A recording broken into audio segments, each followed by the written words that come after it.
Добрий день, я вітаю. Good afternoon. I want to thank everybody who joins us today. Ukraine Media Center confirmed continues its operation as day 278 of our fight for freedom. And now we will be talking about the situation in Dnipropetrovsk region. Joining us online is Mykola Lukashuk, head of Dnipropetrovsk Regional Council, deputy chair of the Dnipropetrovsk Regional Defense Council. Mr. Mykola, good afternoon. Good afternoon.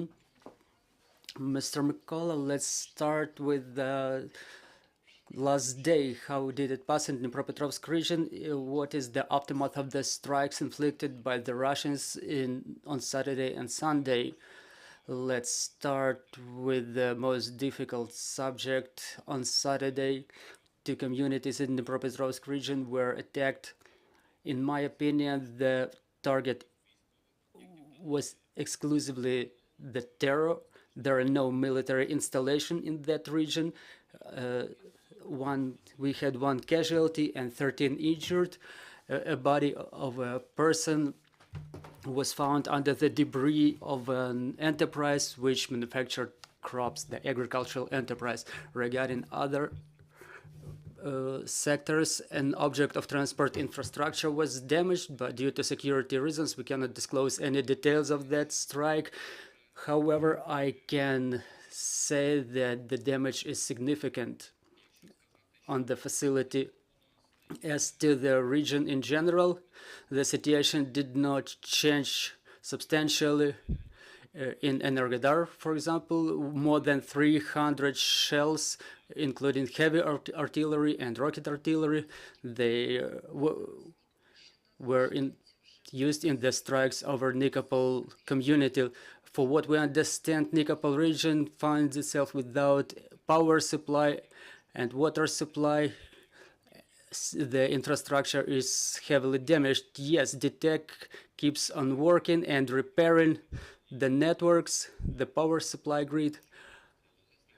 However, the bombardment is still in progress, and for more than 3 hours yesterday there was a threat of bombardment. We were observing the movement of enemy material on their side of the front line, and there was air raid alert and shelling alert sounding for a very long time, and people were staying in shelters all that time. As to the bombardment of Kryvyi Rih, we know that the railway communication was suspended. Was it resumed for the time being? Well, I don't want to comment any details, but as I mentioned, the damage is quite substantial, and we understand that enemy tries to break our logistics, the supply chains, and movement of the railway, movement over the railway in general. So the repair works are still in progress because of the significant damage, as I mentioned. As to the function of the critical infrastructure in other parts of Dnipropetrovsk region, what's the situation over there?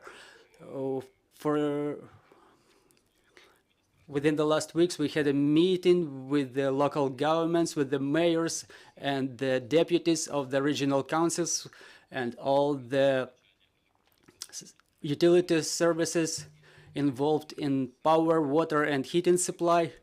We developed the mechanisms to be implemented during blackout in case of any damage of a significant infrastructure. So we have those plans in place. We had 1 week without lights. In some communities, the power supply was absent within 60 hours. Well, the power lines were built a long time ago, and when Ukrenergo provides the rolling power shutdown schedule, for example, which is functioning today, as they reported, there is a 27% deficit, almost 30% deficit over the whole of Ukrainian grid. So we have a number of communities without power even today. So having that meeting I mentioned with all the utility services and mayors, we have developed the plan of actions of what to do, who has to do, and when. So even provided any new massive strike and absence of communication. All the communities know how we will coordinate our action, how we will communicate, and to have all the communities, even during the blackout, to have everybody in touch. Talking about the hospitals, I'm talking about the regional hospitals, the big hospitals in big cities. We have 86 communities, and 27 are the cities.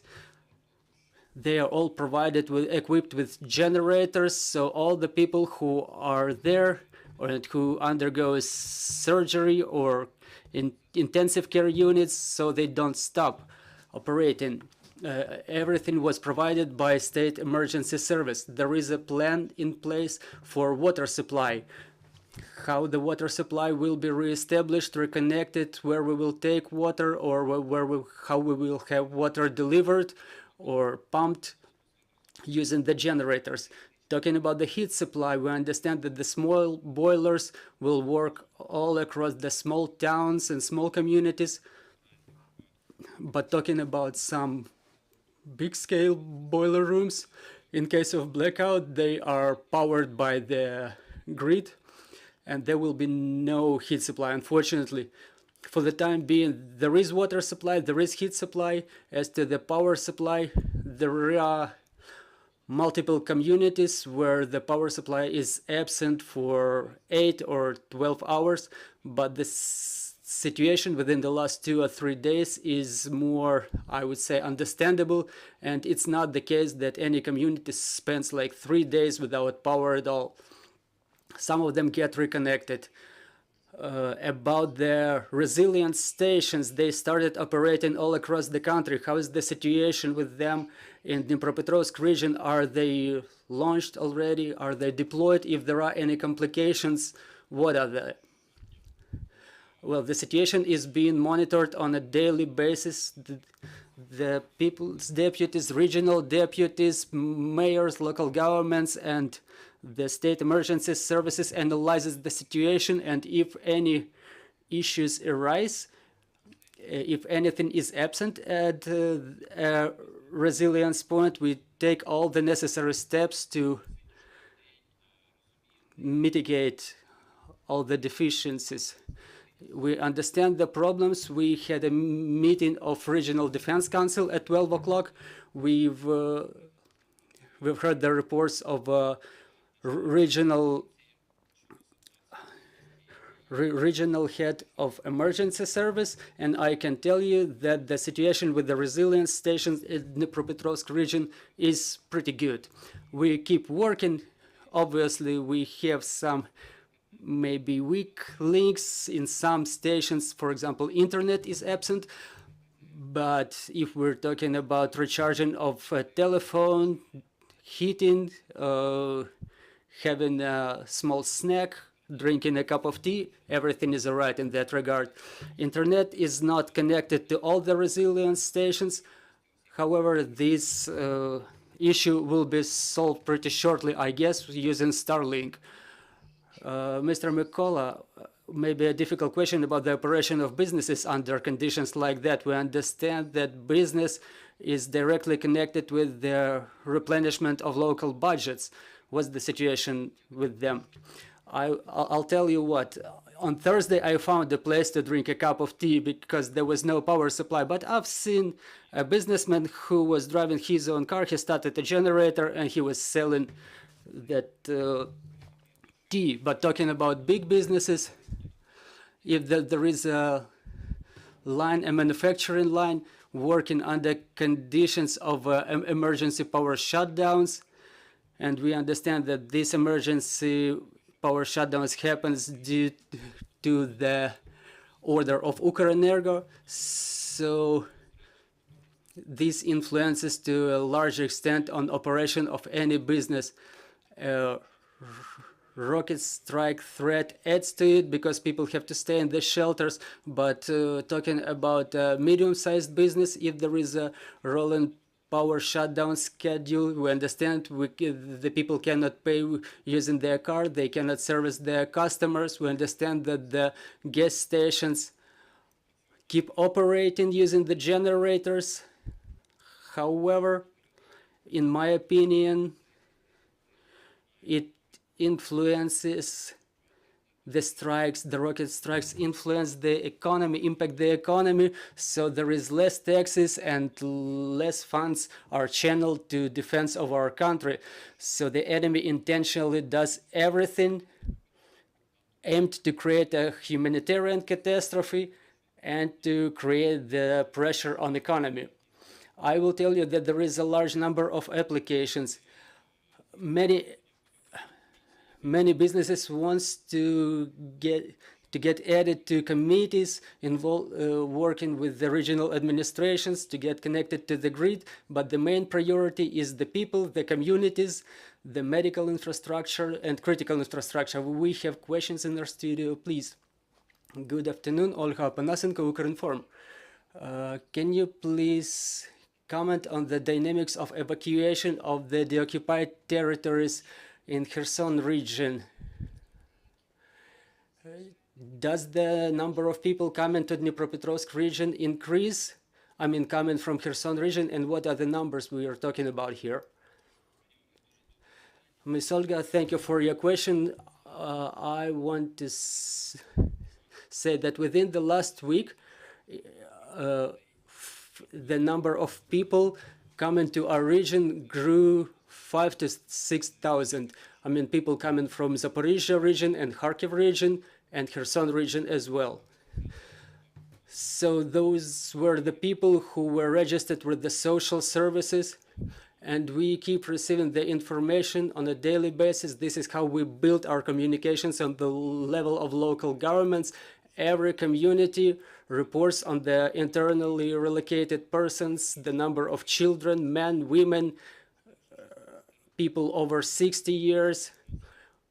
We process all that information together with the military administration, and we see that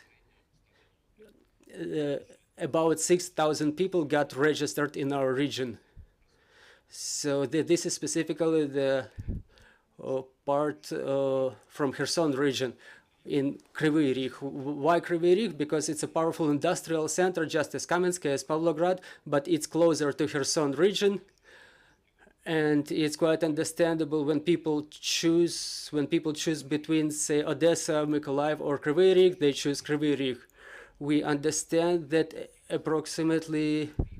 it's approximately 3 times more people who left, but they were still not registered with the government services. So probably we're talking about 15 to 20,000 people who starting from Thursday started entering Kryvyi Rih and the Kryvyi Rih region. That's the approximate estimate.